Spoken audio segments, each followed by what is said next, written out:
Hello friends, good morning. നമ്മുടെ Kerala TV സീരിയലിലേക്ക് എല്ലാവർക്കും സ്വാഗതം. അങ്ങനെ അലീനയെ കാറിൽ കയറ്റിക്കൊണ്ട് പോയതിൻ്റെ പേരിൽ വൈജയന്തി ഭയങ്കരമായിട്ട് അവിടെ കിടന്ന് ഉറഞ്ഞു തുള്ളിക്കൊണ്ടിരിക്കുക. അങ്ങനെ അമ്മയുടെ മുന്നിൽ വന്ന് ഇങ്ങനെ കിടന്ന് ചിലച്ചുകൊണ്ടേ ഇരിക്കുക. അപ്പോൾ അമ്മ ചോദിച്ചു, നീ എന്തിനാ അതിനിങ്ങനെ ഈ നാട്ടുകാരെ എല്ലാം കൂട്ടുപിടിച്ചിട്ട് ആ കൊച്ചിനെ ഇങ്ങനെ ശിക്ഷിക്കുന്നതെന്ന് ചോദിച്ചു.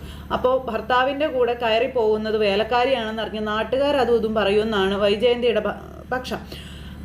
നാട്ടുകാരല്ലല്ലോ ബാലന് കാറ് മേടിച്ചു കൊടുത്തത്, ചെലവിന് കൊടുക്കുന്നതെന്നൊക്കെ ചോദിക്കുന്ന സമയത്ത് വൈജയന്തിക്കാണെങ്കിൽ വായി തോന്നിയത് മുഴുവനും കിടന്ന് പറഞ്ഞുകൊണ്ടിരിക്കുക.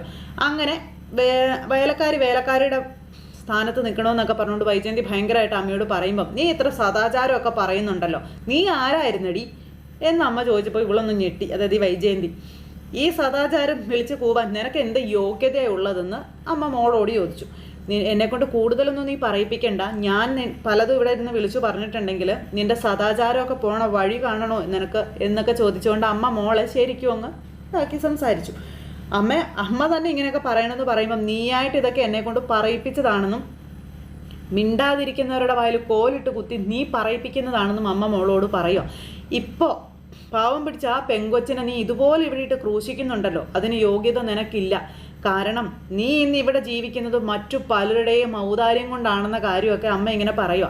നീ നിന്റെ നില എപ്പോഴും ചിന്തിച്ചിരിക്കണം, എന്നിട്ട് വേണം മറ്റുള്ളവരെ കുറ്റം പറയാനെന്നും അമ്മ വൈജയന്തിയോട് പറഞ്ഞു. അങ്ങനെ അതൊക്കെ കേട്ട് കഴിഞ്ഞപ്പോൾ വൈജയന്തി അങ്ങോട്ട് തകർന്ന് തരിപ്പണമായി പോയിട്ടോ. വൈജയന്തിക്ക് ഭയങ്കര എന്നാ പറയുന്നത്, ചൂളിപ്പോയൊരവസ്ഥ. വൈജയന്തി എന്നിട്ട് ആലോചിച്ച് പിന്നെ മിണ്ടാട്ടം മുട്ടി അവിടെ നിന്ന് അങ്ങോട്ടേക്ക് പോയി. ഇനി മിണ്ടിയാൽ അമ്മ വലതും വിളിച്ച് പറയുന്ന വൈജയന്തിക്ക് അറിയാം. അതുകൊണ്ട് തന്നെ മിണ്ടാതെ വൈജയന്തി അവിടെ നിന്ന് അങ്ങ് പോയി. അങ്ങനെ അമ്മ അവിടെ കിടക്കുവാണ്. വൈജയന്തി എന്നിട്ട് ഇങ്ങനെ ഭയങ്കര എന്തൊക്കെയോ ഇതായിട്ട് ഇങ്ങനെ അങ്ങ് പോവുക കേട്ടോ. അങ്ങനെ അങ്ങ് പോണു. അപ്പോഴേക്കും നമ്മുടെ ബാലചന്ദ്രൻ പുറത്ത് പോയിട്ട് വീട്ടിലോട്ട് കയറി വന്നു. ബാലചന്ദ്രൻ വീട്ടിലോട്ട് കയറി വന്ന സമയത്ത് വൈജയന്തി ഇങ്ങനെ നിലാവത്തഴിച്ചു വിട്ട കോഴിയെ പോലെ ഇങ്ങനെ പോവുക. അപ്പോൾ ബാലനെ കണ്ടപ്പോഴത്തേക്കും വൈജ ഒന്നും അല്ലാത്തതുപോലെ അവിടെ അങ്ങനെ നിന്നു. പെട്ടെന്ന് അലീനയെ അടുക്കളയിൽ നിന്ന് ബാലൻ വിളിച്ചു. അലീന, എന്തോ ഒന്നിവിടം വരെ വരാൻ പറഞ്ഞു. അലീന അന്നേരത്തേക്കും അങ്ങോട്ടേക്ക് വന്നു. അല്ല, ബാലൻ എന്തിനാ ഇപ്പോൾ അലീനയെ വിളിക്കുന്നതെന്ന് വൈജ അന്നേരം ചോദിക്കുക. ആ കാര്യമുണ്ട്, അലീന വരട്ടെ, അപ്പം അറിയാമല്ലോ എന്നും ബാലനും പറഞ്ഞു കേട്ടോ. അപ്പോൾ അലീന അങ്ങോട്ടേക്ക് വന്നു. എന്താ സാറിന് ചോദിച്ചു. സാറിന് കുടിക്കാൻ വല്ലതും വേണമെന്ന് ചോദിക്കുമ്പം കുടിക്കാനൊക്കെ വേണം, അതൊക്കെ അവിടെ നിൽക്കട്ടെ, ആദ്യം നീ ഇവിടെ നിൽക്കാൻ പറഞ്ഞു. എന്താ സാർ, എന്താ കാര്യമെന്ന് ചോദിച്ചു.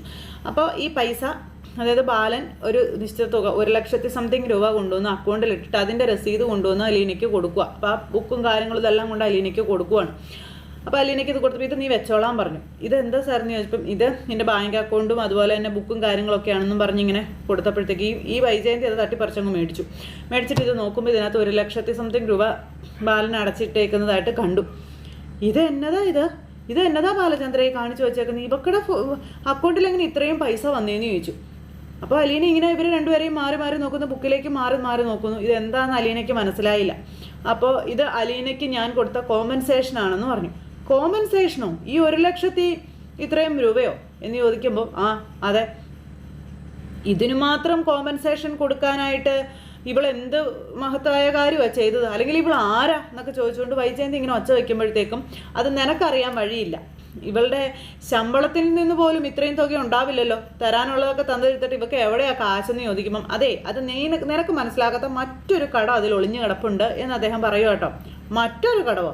ബാലചന്ദ്രൻ എന്തൊക്കെ ഈ പറയുന്നത്? ഇതിനു മാത്രം പൈസ കൊടുത്ത് ഇവളെ ഇവിടെ നിർത്താൻ ഇവൾ നിങ്ങളുടെ ആരാണെന്നൊക്കെ ചോദിച്ച് ബാലചന്ദ്രനോട് ഇങ്ങനെ ഒച്ച വയ്ക്കുമോ ഈ വൈജയന്തി. അപ്പോൾ അലീനയ്ക്ക് ആകെ ഇതായിപ്പോയി. ആ സമയത്ത് അലീന ചോദിച്ചു, എന്തിനാ സാർ ഇങ്ങനെയൊക്കെ ചെയ്തത്? എനിക്ക് ഇത്രയും പൈസയുടെ ആവശ്യമൊന്നുമില്ല, ഇത്രയും പൈസ ഇടാനൊക്കെ ആണെന്ന് അറിഞ്ഞിരുന്നെങ്കിൽ ഞാൻ ഒരിക്കലും അക്കൗണ്ട് എടുക്കാൻ വരില്ലായിരുന്നു എന്ന് അലീന പറയാം. അവൾക്ക് പോലും താല്പര്യമില്ല. പിന്നെ ബാലചന്ദ്രൻ എന്തിനാ ഇവളുടെ കാര്യത്തിൽ ഇത്രയ്ക്ക് ഇതാവുന്നതെന്ന് വൈജയന്തി ചോദിച്ചു.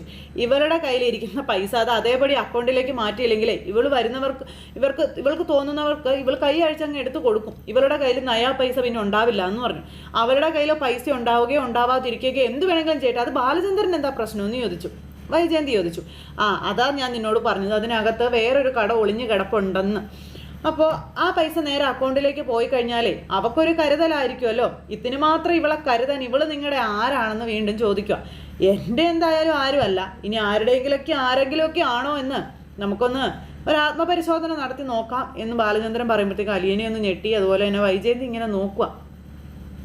അങ്ങനെ ഈ കുടുംബത്തിനോടും ഈ കുടുംബത്തിലുള്ളവരോടും മര്യാദയും കരുണയും സ്നേഹവും പ്രൊട്ടക്ഷനും കാണിക്കുന്ന ഈ അലീന എന്ന് പറയുന്ന പെങ്കൊച്ചിൻ്റെ കാര്യത്തിൽ എനിക്കും ഒരു ഉത്തരവാദിത്വമൊക്കെ ഉണ്ട്.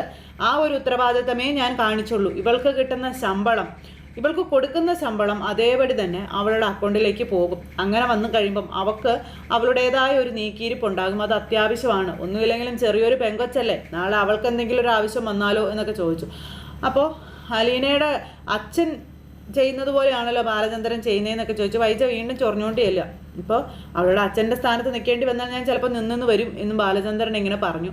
ജന്മം കൊണ്ട് മാത്രമല്ല ഒരാൾക്ക് അച്ഛനാകാൻ പറ്റുന്നത്, കർമ്മം കൊണ്ട് ഒരാൾക്ക് അച്ഛനാകാൻ പറ്റും. ഇനി എന്നൊക്കെ പറഞ്ഞിട്ട് നമ്മുടെ ബാലൻ അങ്ങ് പോയി കഴിഞ്ഞപ്പോൾ അലീനയാണെങ്കിൽ വൈജയന്തി ഒരു നോട്ടവും നോക്കി അകത്തേക്ക് കയറിപ്പോയി. വൈജയന്തി ഇങ്ങനെ അന്തം വിട്ട് കുന്തം വിഴിഞ്ഞതുപോലെ ഇങ്ങനെ അവിടെ നിൽക്കുക. എന്നിട്ട് നേരെ അതിനെ പൊരിക്കാനായിട്ട് അടുക്കളയിലേക്ക് ചെയ്യുന്നു. അവിടെ ചെന്നിട്ട് നീ എന്തു മായാജാലം ആടി കാണിച്ചത്, നീ എന്താടി ബാലചന്ദ്രൻ ഓതി കൊടുത്തതെന്നൊക്കെ ചോദിച്ചുകൊണ്ട് അതിനോട് ദേഷ്യപ്പെടുക. അപ്പം അങ്ങനെ നീ അധികകാലമൊന്നും ഇവിടെ ഇങ്ങനെ നിൽക്കണ്ട, നിന്നെ എനിക്ക് ഇഷ്ടമല്ല എന്നൊക്കെ പറഞ്ഞുകൊണ്ട് ഇങ്ങനെ പറയുന്നു. ഇവിടുത്തെ കാശ് മുഴുവൻ ഈ രീതിയിൽ സൗമ്യമായി നിന്ന് അടിച്ചെടുക്കാൻ നീ കാണിക്കുന്ന തന്ത്രമല്ലേടി ഇതെന്നൊക്കെ ചോദിച്ച് ഇങ്ങനെയൊക്കെ ഓരോന്നൊക്കെ പറയുക കേട്ടോ. അപ്പോൾ എനിക്കങ്ങനെ തന്ത്രം പ്രയോഗിക്കേണ്ടതായിട്ടുള്ള ഒരു കാര്യവും ഇല്ല. എനിക്ക് ആരുടെയും ഒരു പൈസയുടെയും ആവശ്യമില്ല, ആരുടെയും എനിക്ക് അർഹിക്കാത്ത ഒന്നും ഞാൻ തട്ടിയെടുക്കാറുമില്ല എന്ന് അലീന അന്നേരം പറഞ്ഞു. പിന്നെ നീ എന്താടി പിന്നെ ഇവിടെ കാട്ടിക്കൂട്ടിക്കൊണ്ടിരിക്കുന്നത്? ബാലചന്ദ്രൻ്റെ സിമ്പതി കിട്ടാനും അതുപോലെ നിനക്ക് വേണ്ടതൊക്കെ ഈ വീട്ടിൽ നിന്ന് അടിച്ചു മാറ്റാൻ വേണ്ടിയിട്ടല്ലേടി നീ വയറ്റിൽ കത്രിക വരെ കുത്തി ഇറക്കിയതെന്ന് ചോദിച്ചു. നിനക്ക് വട്ടായിട്ടാണോടി നീ കത്രിക കുത്തി ഇറക്കിയതെന്നൊക്കെ ഇങ്ങനെ ചോദിക്കുവാണ് അലീനയോട് വൈജയന്തി. അപ്പോൾ അങ്ങനെ ചുമ്മാ വയറ്റിൽ കത്രിക കുത്തി ഇറക്കാനേ എനിക്ക് വട്ടൊന്നും ഇല്ലായിരുന്നു എന്ന് അലീന പറയാം. ഇവിടെ വട്ടുള്ളതേ മേഡത്തിൻ്റെ മോനടക്കമാണെന്ന് പറയുമ്പോൾ വൈജയന്തി തിരിഞ്ഞൊരു നോട്ട അലീനെ. നീ എന്താടി പറഞ്ഞത്? ഞാൻ പറഞ്ഞത് എന്താണെന്ന് മേഡം കേട്ടില്ലേ? മേഡത്തിൻ്റെ മോനോട് പോയി ചോദിച്ചു നോക്കാൻ പറഞ്ഞു.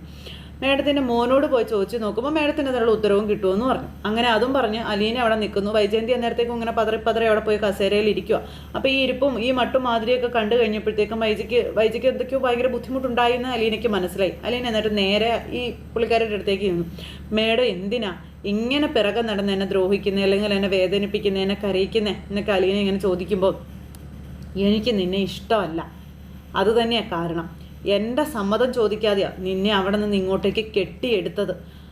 അതിൻ്റെ ദേഷ്യവും അമർഷവും എനിക്ക് വേണ്ടുവോളം ഉണ്ട്. എനിക്ക് ഇഷ്ടമല്ലാതെ ഈ വീട്ടിൽ കയറി വന്ന് ഒരുത്തിയോട് മര്യാദ കാണിക്കാൻ എനിക്ക് പറ്റില്ല എന്ന് തന്നെ വൈജയന്തി അലീനയോട് പറയുക. നീ ഈ കുടുംബത്തിന് വേണ്ടി ദ്രോഹം മാത്രമേ ചെയ്തിട്ടുള്ളൂ. ഞാൻ എന്ത് ദ്രോഹമാണ് ഈ കുടുംബത്തിന് വേണ്ടി ചെയ്തത് എന്ന് അലീന ചോദിച്ചു. ഞാൻ ദ്രോഹം ചെയ്തിരുന്നെങ്കിൽ ഇന്ന് ഈ കുടുംബം ഇങ്ങനെ ഉണ്ടാവില്ലായിരുന്നു മേഡമെന്നും അലീന പറയാം. നിൻ്റെ കയ്യിൽ എന്ത് കോപ്പാടിയാനുള്ളതെന്ന് ചോദിച്ചുകൊണ്ട് അലീനയോട് അന്നേരത്തേക്ക് വൈജയന്തി ദേഷ്യപ്പെട്ടു.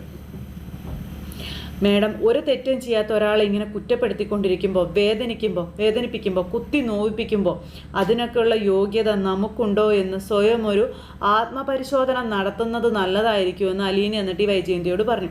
നമ്മുടെ കഴിഞ്ഞ കാലങ്ങളെപ്പറ്റി ആലോചിച്ച് നമ്മുടെ കഴിഞ്ഞ കാലത്തെ പ്രവർത്തികൾ നല്ലതായിരുന്നോ എന്നും നമ്മൾ കഴിഞ്ഞ കാലങ്ങളിൽ പെർഫെക്റ്റ് ആയിരുന്നോ എന്നും ഒരു ആത്മപരിശോധന നടത്തി കഴിഞ്ഞിട്ടുണ്ടെങ്കിൽ മറ്റാരെയും കുറ്റപ്പെടുത്താനോ മറ്റാരെയും വേദനിപ്പിക്കാനോ നമുക്ക് തോന്നില്ല എന്നും പറയുവാണ്.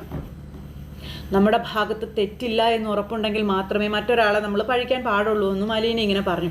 അലീന അത് പറയുന്നത് കേട്ടപ്പോൾ വൈജയന്തി ഇരുന്നിടത്തുനിന്ന് എഴുന്നേറ്റിട്ട് അലീന ഒരു നോട്ടം. നീ എന്താ അങ്ങനെ പറഞ്ഞതെന്ന് ചോദിച്ച്.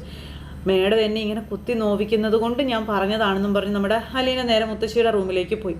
മുത്തശ്ശിയുടെ മുറിയിലേക്ക് പോയിട്ട് അവിടെ പോയി സങ്കടപ്പെട്ട് ഇങ്ങനെ നിൽക്കുക. അപ്പം അലീന ഇത്രയും പറഞ്ഞല്ലോ. വൈജയന്തി അവിടെ നിന്ന് ഇങ്ങനെ തല ഇങ്ങനെ പറന്ന് കളിക്കുക, തലയ്ക്കകത്തോടെ കിളികൾ. കാരണം ടെൻഷനായി അലീനയ്ക്ക് ഇനി എന്തെങ്കിലുമൊക്കെ അറിയാവോ എന്നുള്ളൊരു ടെൻഷൻ. പുള്ളിക്കാരി ഇങ്ങനെ പേടിച്ച് വിറച്ച് അവിടെ അങ്ങനെ നിൽക്കുക.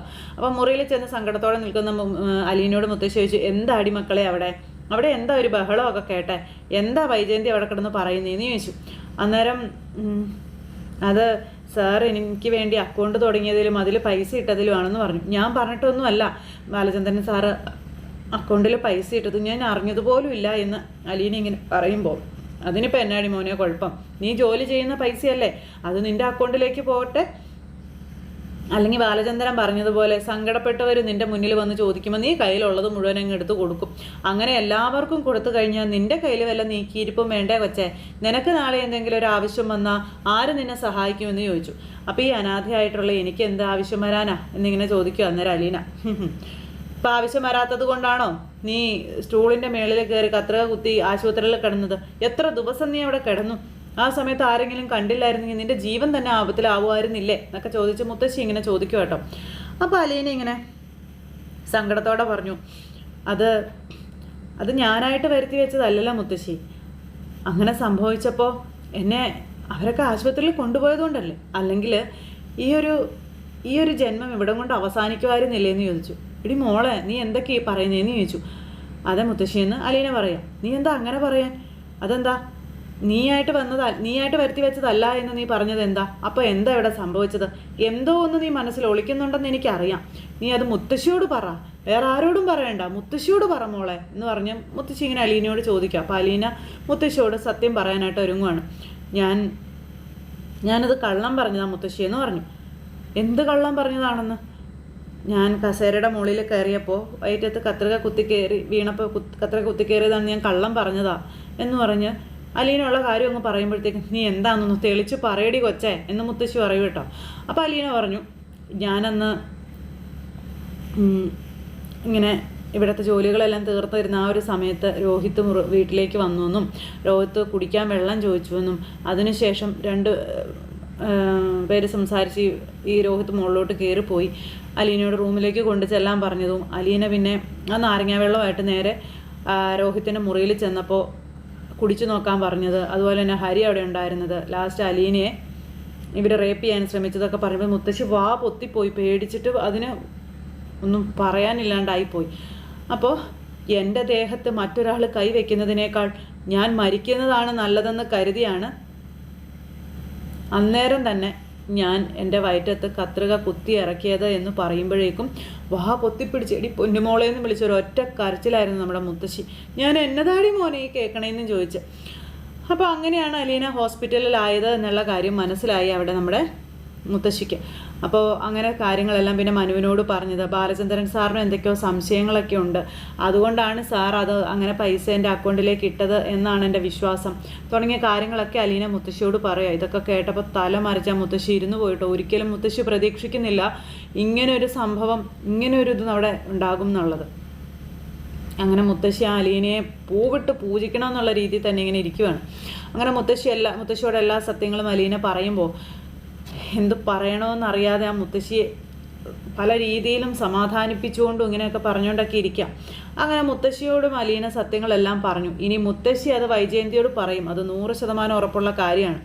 അലീന ഒരു ക്ലൂവും കൂടി ഇട്ടങ്ങ് കൊടുത്തില്ലേ. അലീനയെ ഏത് രീതിയിലാണോ വൈജയന്തി ടോർച്ചർ ചെയ്യുന്നത് അതേ നാണയത്തിൽ തന്നെ തിരിച്ചടിക്കാനാണ് അലീന തീരുമാനിച്ചിരിക്കുന്നത്. അലീനയും അതേ നാണയത്തിൽ തന്നെ കുറേശ്ശെ ഇട്ട് കൊടുത്തുകൊണ്ടിരിക്കാം. അങ്ങനെ അലീനയ്ക്ക് ലക്ഷങ്ങൾ ബാങ്ക് ബാലൻസ് ആക്കിയിട്ട് നമ്മുടെ ബാലൻ ഇങ്ങ് തിരിച്ചു വന്നപ്പോൾ വലിയ ആൾ കളിച്ചതാണ് വൈജയന്തി. അങ്ങനെ ആൾ കളിച്ച വൈജയന്തിയുടെ മുഖത്ത് നോക്കിയാണ് പറയാവുന്ന സത്യങ്ങൾ മുഴുവൻ നമ്മുടെ ബാലചന്ദ്രൻ അങ്ങ് വിളിച്ചു പറഞ്ഞത്. അതുപോലെ തന്നെ അലീനയും. എന്തായാലും അലീനയെന്ന് പറയുന്നവൾ ഈ വീട്ടിൽ വേണ്ട എന്ന് ശപഥം എടുത്ത് നടന്ന ആളാണ് വൈജയന്തി. ആ വൈജയന്തിയുടെ വായ അടപ്പിച്ചുകൊണ്ട് ഇനി ബാലചന്ദ്രൻ അലീനയ്ക്ക് കട്ടയ്ക്ക് സപ്പോർട്ടായിട്ട് നിൽക്കുമ്പോൾ വൈജയന്തി അവിടെ ആരും അല്ലാതായി മാറുകയാണെന്ന് വൈജയന്തിക്ക് മനസ്സിലായി.